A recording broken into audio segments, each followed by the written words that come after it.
It's Friday, the 23rd of August, 2024. The last word in podcasting news. This is the Pod News Weekly Review with James Cridland and Sam Sethi. I'm James Cridland, the editor of Pod News in Washington at Podcast Movement. And I'm Sam Sethi, the CEO of TrueFans in the UK. In the chapters today, Apple Podcasts launches a web app. What does it mean for statistics?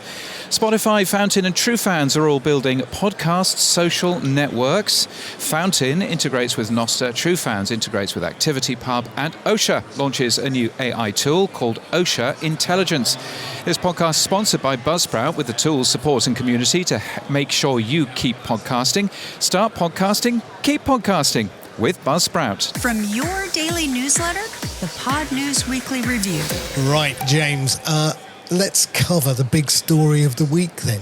Apple Podcasts is now on the web. What happened? Go on, tell me. Yes, it's very exciting, isn't it? Apple Podcasts now on the web. They launched a web app for the Apple Podcasts app. You can access it right now at podcasts.apple.com. So it's a web app that basically works on everything, and they were very coy in their press release, and they said that it works on every single device.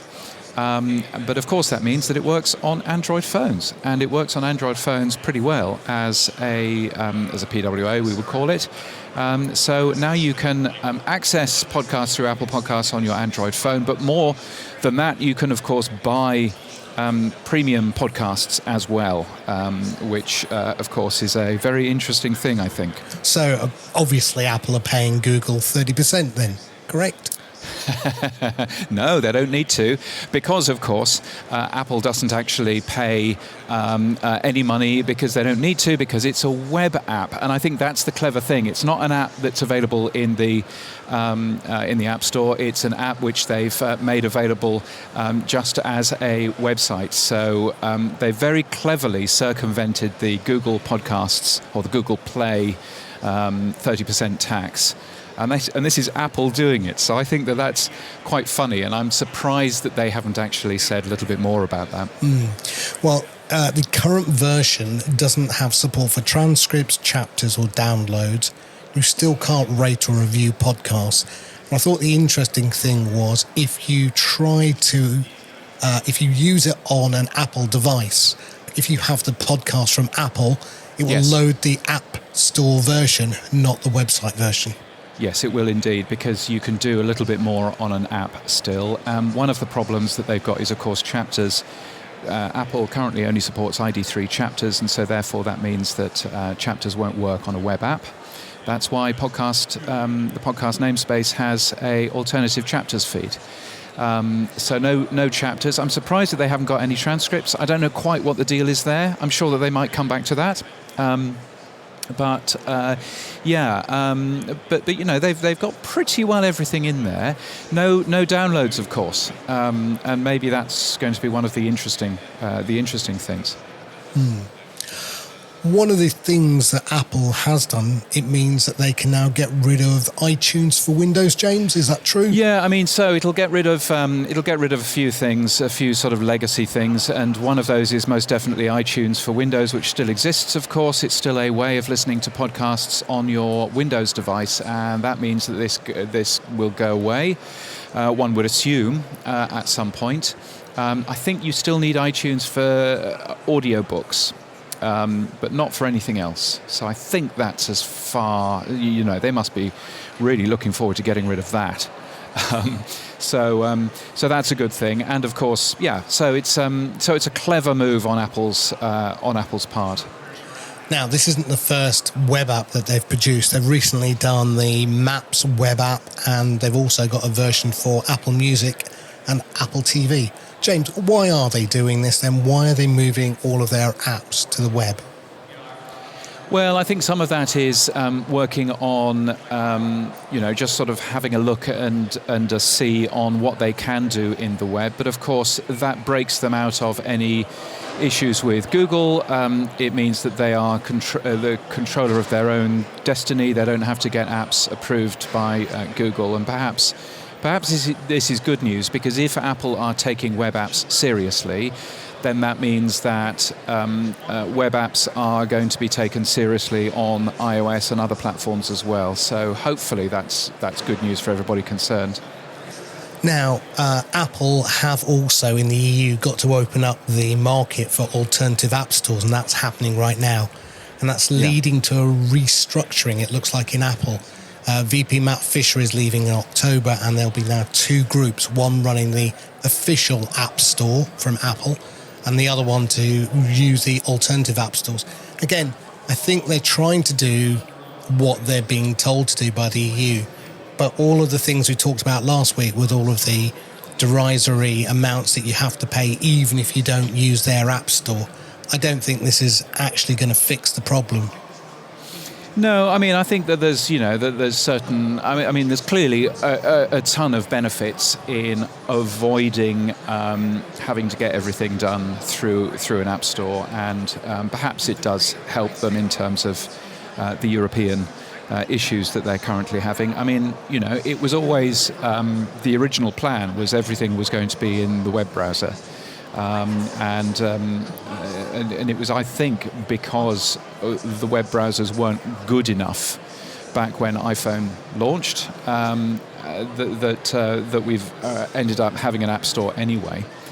So I'm quite excited if we can get more web apps actually working there. So do you think they're going to kill Flash 2, the app store? Are they going to go fully web? I think they're absolutely not going to kill the App Store, and I think given the amount of money that the App Store actually makes, I wouldn't have thought that that's going to be a thing at all.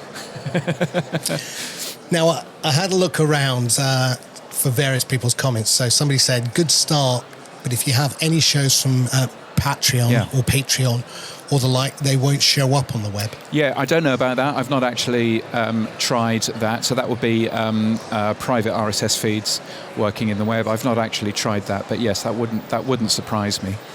Somebody else said, has this been stuck in their outbox for 20 years? I thought that was quite funny. Well, Apple is slow at everything. And is this how Apple finally decommissions iTunes for Windows, which is what we said? Podcasts and audiobooks were the last things still handled by iTunes. So that already. Somebody quite nicely, though, did put, so does this mean James Cridland's bet with Adam Curry finally pays off? James? Well, yes, that would be nice, wouldn't it? I think I should be able to claim my bet with Adam because, frankly, this is an app, is it not? I think I should be able to claim that bet. But Adam has said, no, the terms were quite clear. It's an Android app. So it looks as if Adam's not going to be paying out, which is a bit of a shame. But there we are. Oh, well, time will tell. Now, time will tell. I should tell you where I am, by the way, because you're probably wondering why there's so much noise in the background. I'm wandering around in the convention centre in Podcast Movement. Somebody actually sent a very nasty email the other day saying there's too much noise at the back of the Podcast Daily podcast and I can't listen and I've unsubscribed. So apologies if you don't like noise here. I'm actually standing, you wouldn't believe it, Sam, but I'm actually standing in the Buzzsprout stand right now. Right. Can you believe that? Well, yes, thank you to our sponsors. I've got Jordan Blair from... Yes, thank you to our sponsors indeed. And I've got Jordan Blair here from the Buzzsprout team. How's it been for you? Oh, it's been wonderful, James. I've had a lot of fun this year. I ended up at your event yesterday. I got a tattoo. I got all kinds of stuff. Has it been fun meeting all of the podcasters? Yes, it's been so much fun. And you did not get a real tattoo. Let's be super clear about that. But yes, we were giving out some temporary tattoos to our attendees of the party. And so a lot of people at the Podcast Movement are tatted up today. Yeah. Mine is off already, I'm afraid. You took it off? Oh, mine's still on. I guess I didn't scrub hard enough. Well, it's really good to see you. Thank you for your support as ever, and lots and lots of badges here. We should get some badges for Sam, really, and send them back. Yes, absolutely. We will do that for you, Sam. Just, James, so you know, Jordan prefers Podcast Movement to Christmas. Really? Yes, I do. Podcast Movement is my favorite week of the year. All good. Thank you, Jordan. There you go. Anyway, let's move on to the next story. Where are we? So how is this Apple Podcast going to be measured then by stats companies in terms of downloads, in terms of listens? How is it all going to work? Well, I'm glad you asked. So in terms of that, because it's a play in a browser, some podcast companies are listing it as a browser play because they think that that's the correct thing, so a Chrome or Firefox or anything else. Some podcast companies are listing it as Apple Podcasts, including Buzzsprout. Some podcast companies are listing it as Apple Podcasts web player, which should be pretty cool. I believe that Apple want you to list it as Apple Podcasts web player. So list it slightly separately because it's useful to know what's coming from an app and what isn't. But I think it's not particularly useful just to say that it's a Chrome or a Firefox play.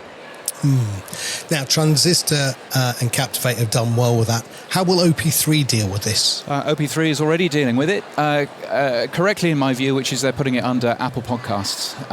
You can see the web plays separately, but they're putting it correctly under the Apple Podcasts banner. And frankly, if that means that we get an extra 20% plays in Apple Podcasts, then great, and it'll go onto the Apple Podcasts bottom line, and that should be a good thing. Well, moving on, James. A story in TechCrunch that caught my attention because of what's going on with other Podcasting 2.0 apps. Spotify, it said, is no longer just a streaming app, it's a social network. Now, the story basically was talking about Spotify having launched comments a few weeks ago, and it was also talking about it has polls and Q&As and various other things. And it's simply saying that the Spotify app is shaping up to be a social network. And the reason is Chris Messina, a friend of the show, who loves reverse engineering lots of early betas, has discovered a whole new set of strings that are available in the iOS app beta. So it says on your profile, people can see who's following you. It says people can see who recently listened to your profile. No friends on Spotify available. So it seems, and I could go on and on, there's more. It seems that Spotify is building what they had originally with the music and Facebook integration much more now into a social element within the app itself. Yeah, and I wonder whether this is actually coming back to what Spotify was really good at about 10 years or so ago, which is you could link to your Facebook account and you could see what your friends are listening to on the Facebook account. And I'm just sort of assuming that that's how that works. But yeah, I mean, it would be good, wouldn't it, if Spotify was to add a bit more sort of, help your friends discover new music type of stuff. Of course, that exists already in YouTube Music. It did once exist in Apple's services, but not anymore. Apple had that social network. Do you remember? It was a while back. No, I don't actually. Yeah. It passed me by. It was called Ping, but I wouldn't even remember it. It came and went. Exactly. So that makes sense. But I think what would be ideal is if Spotify was to do the same as YouTube does and have an API into those comments, so that podcasters can actually see all of the comments together in one place. Yeah, I think this is the next step of discovery, and I think they'll add it to podcasting as well. So you'll be able to say James is playing X podcast or Sam is playing Y podcast if I follow you as a friend. Yeah, I think that's a natural move forward. So, friend of the show, Oscar Merry, has just launched Fountain 1.1, both available on iOS and Android, and they've rebuilt it from the ground up with Nostr support. And I met with Oscar for lunch, actually, on Wednesday, and we were talking about what he's doing, and basically it's a social network element. So if you're on Fountain listening to a particular podcast, you can actually then broadcast out to your Nostr end relay what you're listening to, or you can leave a comment in your Nostr relay that goes back into Fountain.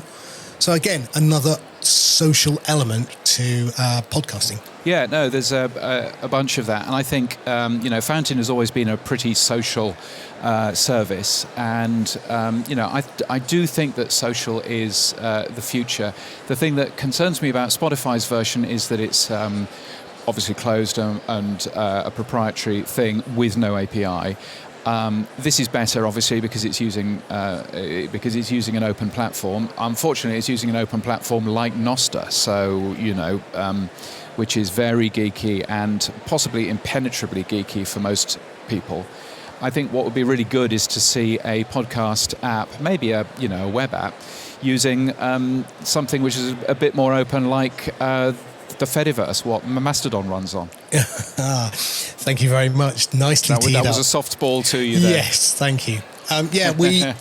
We as True Fans have been working last week and this week on integrating True Fans with the Fediverse. So you can now go to truefans.social. You can do a search for your name. You can follow your name. And later this week, we will be publishing your activity out, and that means you'll be able to also see comments in and out from the Fediverse into True Fans. So, very cool. Thank you. I think this is the way forward as another way to help all podcasts, not just in True Fans. I think Fountain as well. I think in Spotify. Yeah. I think this trend of being able to see what your friends are listening to and be able to then interact with that and maybe leave comments. This goes towards the fabled cross-app comments eventually anyway, certainly with what we are doing at True Fans and with Fountain. Yeah. So, it's a nice step forward, James, I think. Yeah, and that's certainly useful to do, and it's a useful, I think it makes a bunch of sense, for everybody just to see, okay, how can we open up these comments? We can't have, 25 different apps with 25 different sets of comments because there'll be hardly any comments in any of them. And so actually that's not a particularly helpful thing. So I think, making it easier, making it more straightforward, I think would make for a bunch of sense there. Yeah, I mean, the way that Oscar's done it, he's attached a podcast GUID to every comment. We are going to be able to find those GUIDs and actually bring them back into True Fans, and we're going to reverse that so that Oscar can take the comments out of True Fans.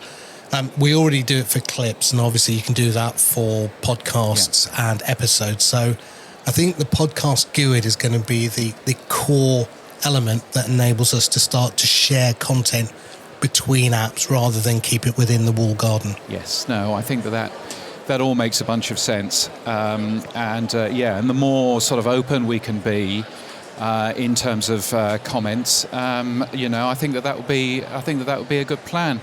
I appear to be standing in front of the Blueberry podcasting stand. We have Todd Cochran is here. You're on the Pod News Weekly Review. Do not swear. And Mike is here as well.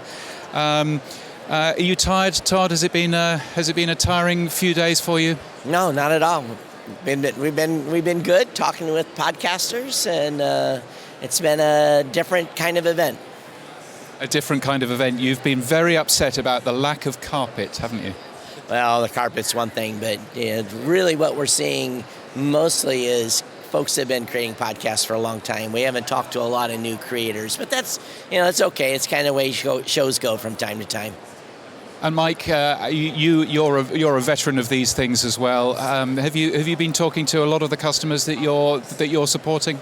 Oh yeah, definitely talking to some customers. Actually moved some customers from one place to another. A couple of them here. Where from? Come on. Spotify. Spotify is the correct answer. Is there a correct answer? Good to see you folks. Nice. So Sam, you were talking about the Hollywood Reporter, and they've been talking about apps as well. Yeah, in the 100 most influential people in podcasting, which sadly no one outside the USA made, one of the other questions they asked was about what apps should do going forward. And I looked at all the feedback from various people, and it was just very disappointing. You can read it online on Pod News Daily.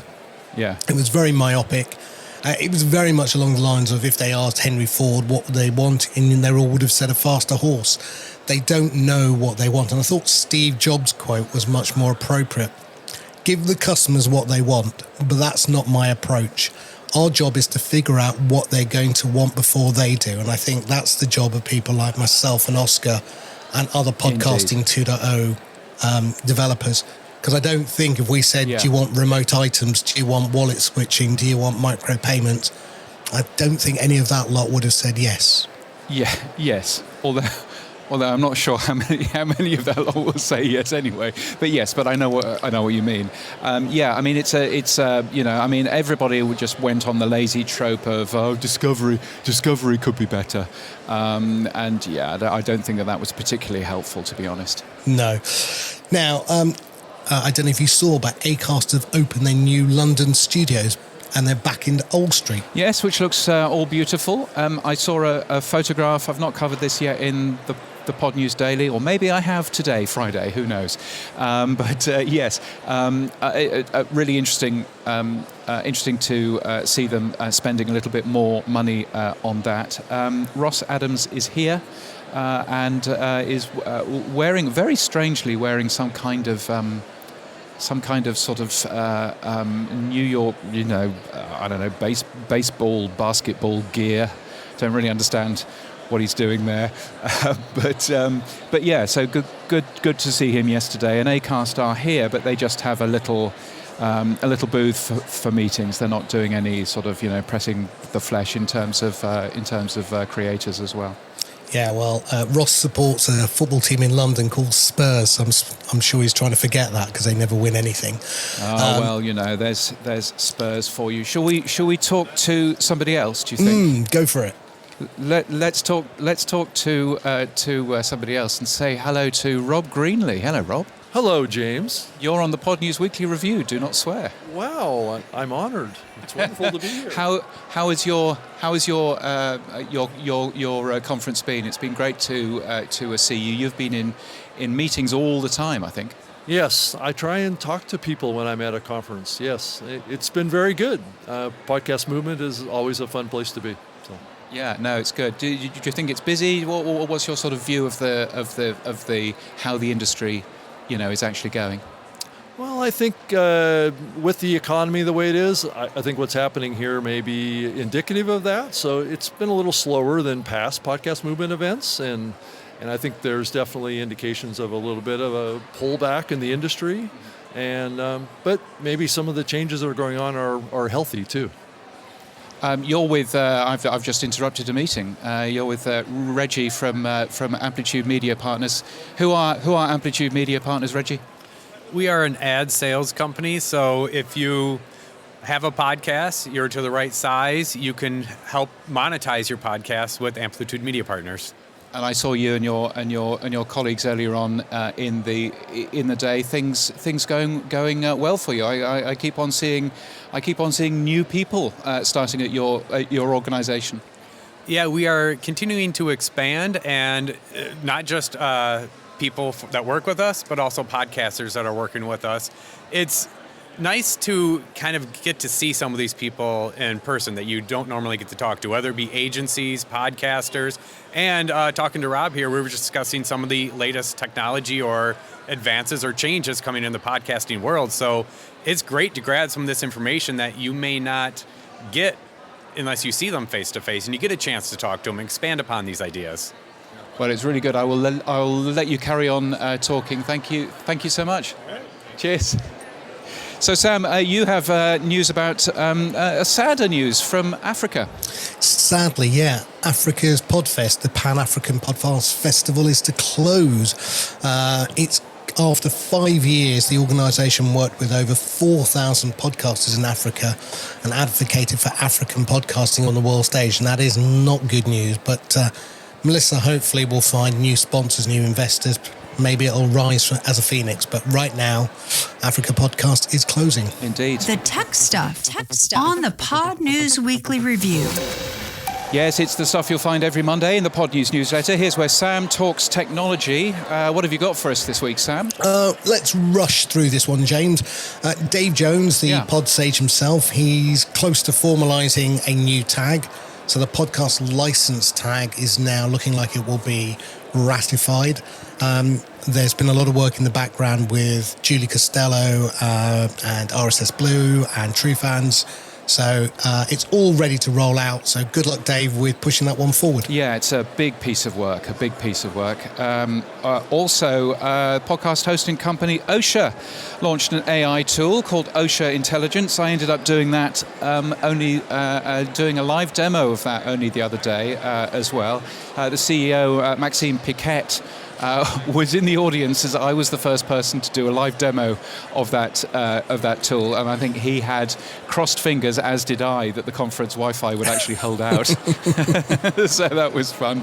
But it's pretty good. It's very similar to the Buzzsprout co-host AI tools. Buzzsprout, of course, being our sponsor, and it's a pretty good setup. I think probably the big difference is that you do your transcripts first with it, and then you can go in and correct your transcript, and then you can say, please give me a title, and that theoretically should give you a better result.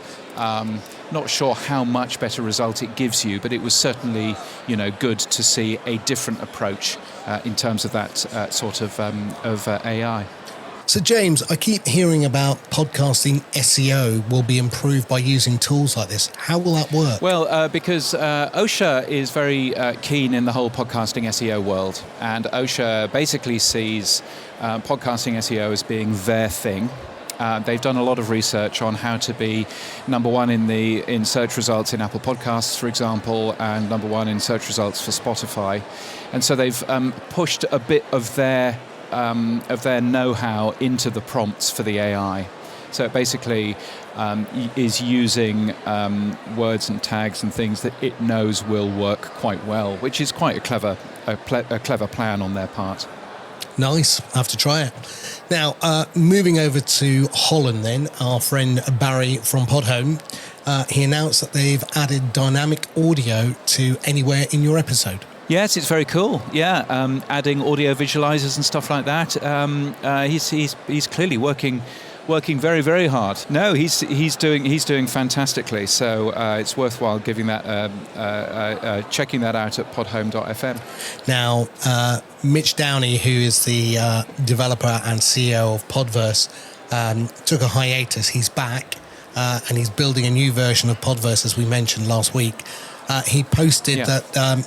Previously, Podverse had 19 tables in its database. It will now have 97 plus tables.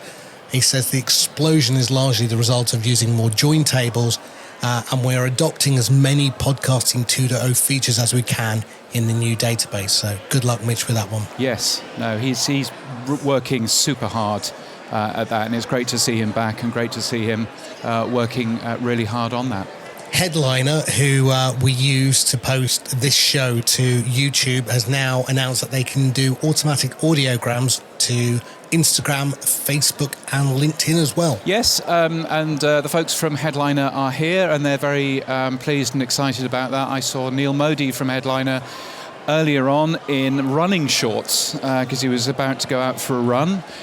So that was quite funny in seeing him there. And you were about to join him, James? I was not about to join him. No, that absolutely was not going to happen. But it was fun to catch up with him and Alyssa and the rest of the team. They're working on tons of things, so it's great to end up seeing that. I'm in front of the Captivate stage at the moment. Captivate are have been giving away some beautiful T-shirts, which look as if they've all gone, Danny. They disappeared yesterday. The last ones went today. Yeah. And you've got badges, and you've got your quite nice podcast launch newsletters and things. How's it been going for you? It's been a really great show. We had a lot of new users come up, or potential users. People like Raf that's used it for years, since day one, and just connecting and meeting with people. It's been really good.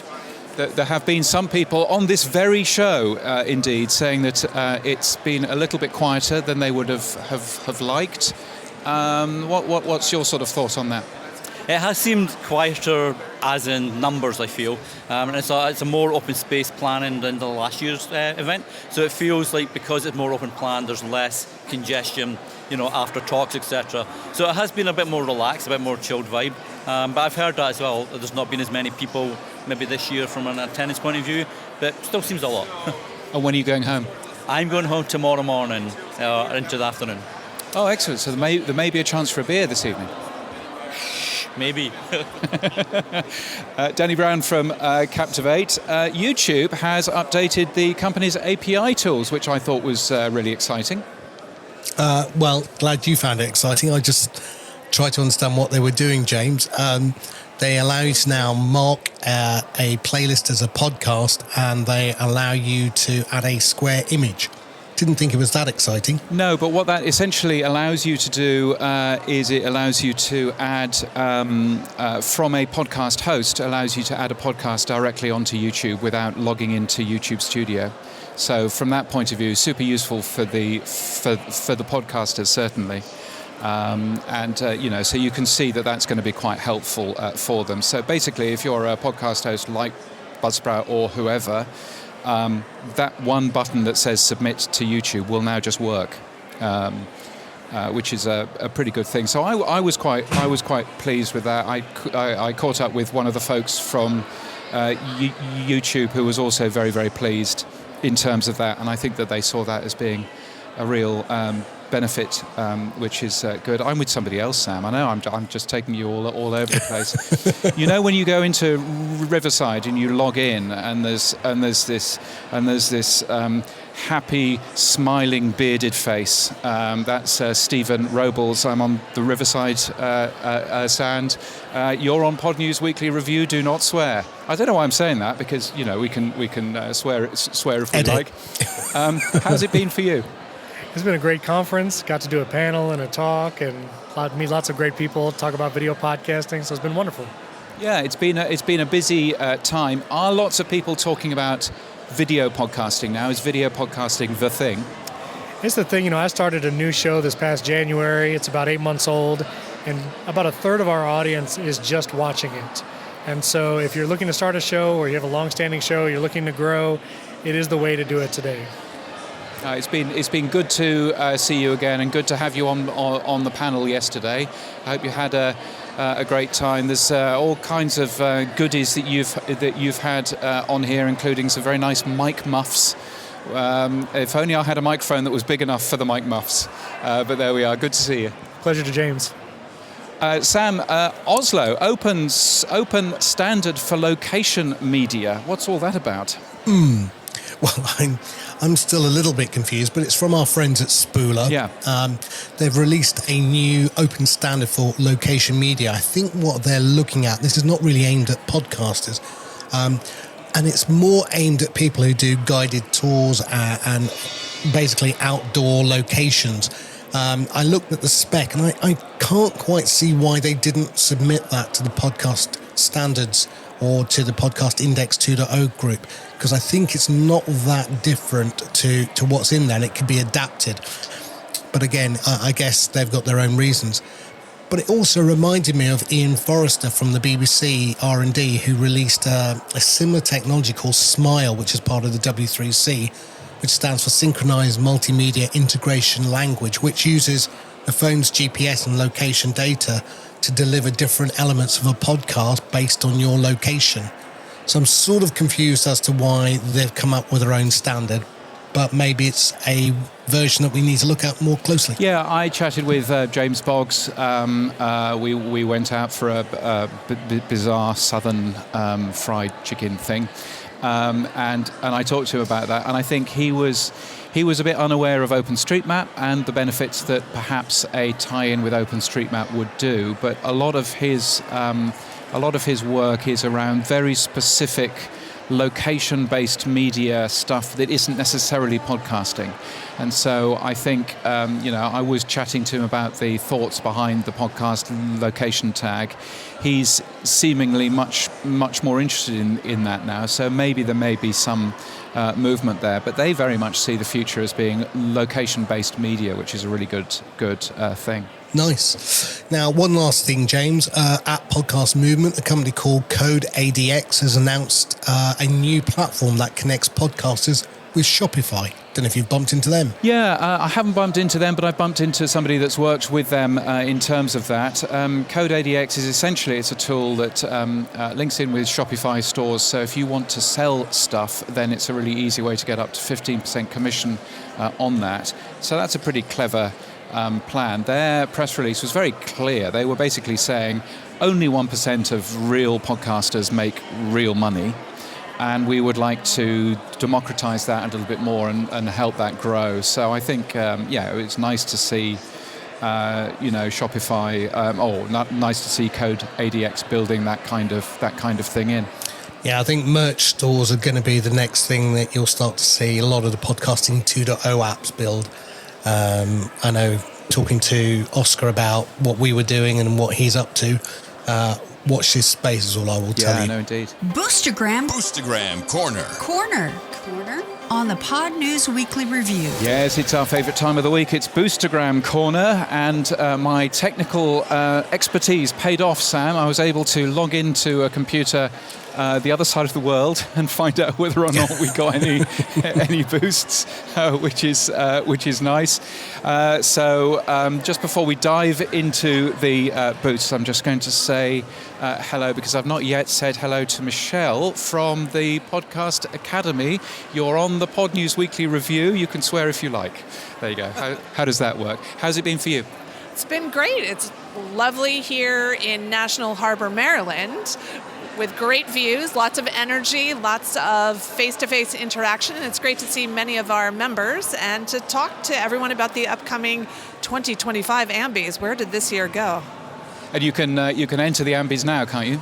That's correct. Our best pricing on Ambie submissions goes from now until September 16th, and we accept submissions until November 22nd. Brilliant. Always selling, but yes, absolutely. Why not? It's been have you found it busy or kind of a little bit tucked away in a corner here? But has it been okay? We are in a corner, but our members and our board of governors have been shouting us out. So people keep coming to find us and saying, "How can I be an Ambie's Blue Ribbon Panel judge?" And the first answer to that is, of course, go to thepodcastacademy.com and join. I'm going to leave you now before you sell anything else. Michelle, thank you so much. It's been good to see you. Boosts, we've got 2,222 sats from Martin Lindeskog. What does he say? James, thanks for the information regarding Apple Podcasts on the web. My tweet reply on Twitter was funny remark about Safari browsers.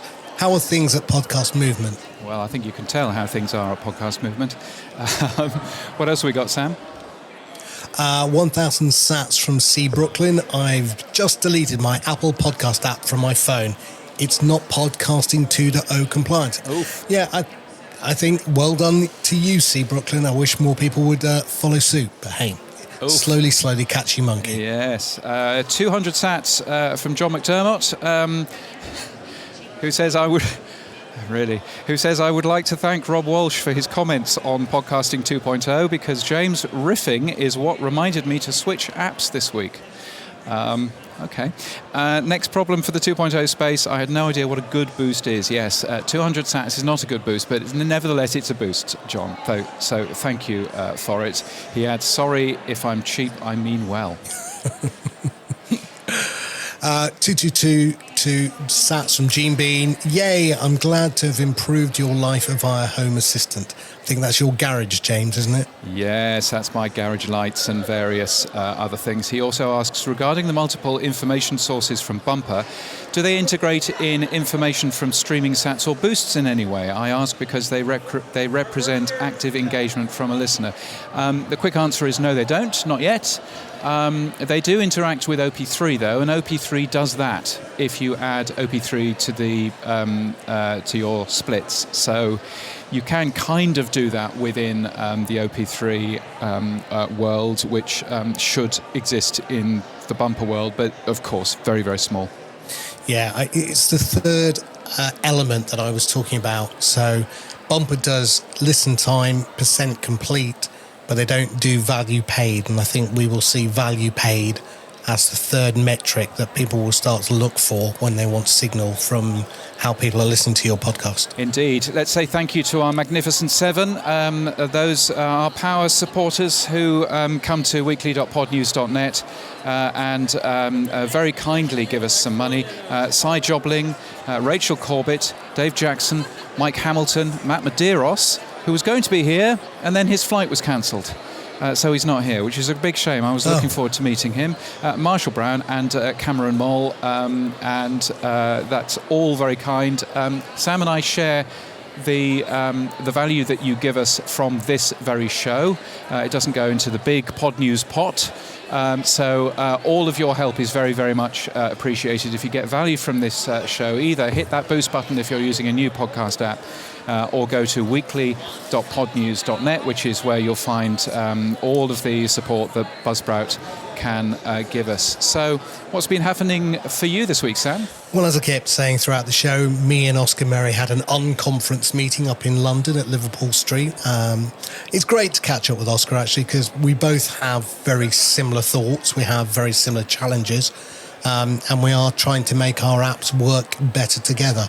I think what Oscar's released with his integration with Nostr and what we're releasing with our integration with ActivityPub takes us one step closer to, as I said earlier, the cross-app comments. But not just cross-app comments, there'll be other data points that we can share between our apps. And of course, we'd love to get the other Podcasting 2.0 apps involved. Good to see Oscar. Very cool. And you've been listening to a book. Yeah, Tom Webster's new book, The Audience is Listening. And I thought, well, you know what, I'll let Tom read the book to me. So I went on to Audible and I had a listen to it. It's a very good book. It asks the questions that you should ask, really, if you're starting out in a podcast. You know, not how long's your podcast or what mic you should use, but why am I doing this podcast? Who is my audience? What do I do if, I want quantitative or qualitative information? So I think, he's done a really good, digestible, very quick listen. So I highly recommend if you want The Audience is Listening. Yeah, it's a good book. Well done. He's done a couple of sessions here. Those sessions have been pretty full. So it's all good. So James, what's happened for you this week?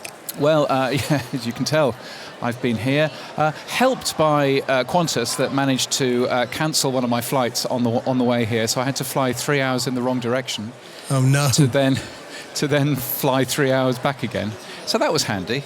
That's not really what you want. But I've been enjoying being here, enjoying taking photographs and stuff, which you might have seen at the bottom of the Pod News Daily for a couple of shows a week, and great also to see so many people. We started with Jordan from Buzzsprout. We're going to end with Alban. How are you? Hey James, great to see you. Having a great time. Yeah, no, it's been good, hasn't it? I've been very impressed. You have some fancy T-shirts which you've been handing out, but you also have staff T-shirts as well. Kevin made a bunch of shirts, and he had a shirt of the day assignment, so we all had to make sure we were color coordinated. Yeah, it's been good, and your Buzzsprout tattoo is still on. I noticed. And you've washed yours off. The sponsorship didn't make it permanent, I guess. No. I think maybe we need that. Maybe we need that. But still, yeah. And we should make sure that Sam gets some beautiful badges. Sorry, Sam. What is it that you would like to say? So, 2 questions for Alban. Is he wearing a watch, and how many? And also, what nudity did he watch on his flight?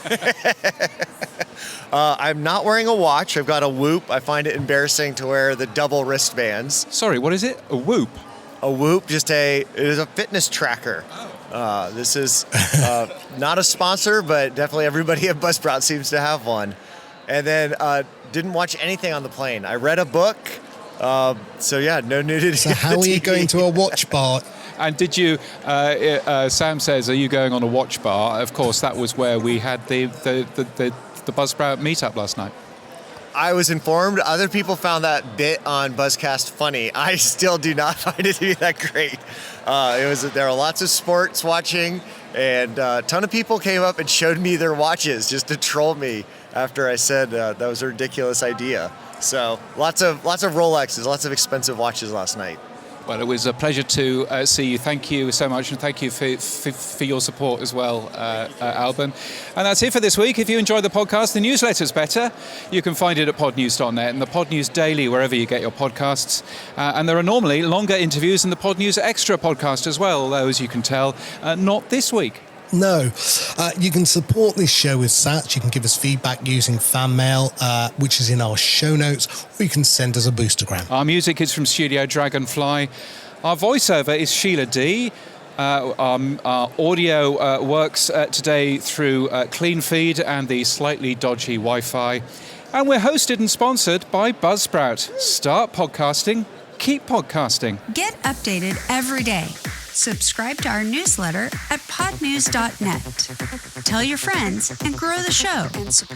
And support us. The Pod News Weekly Review will return next week. Keep listening.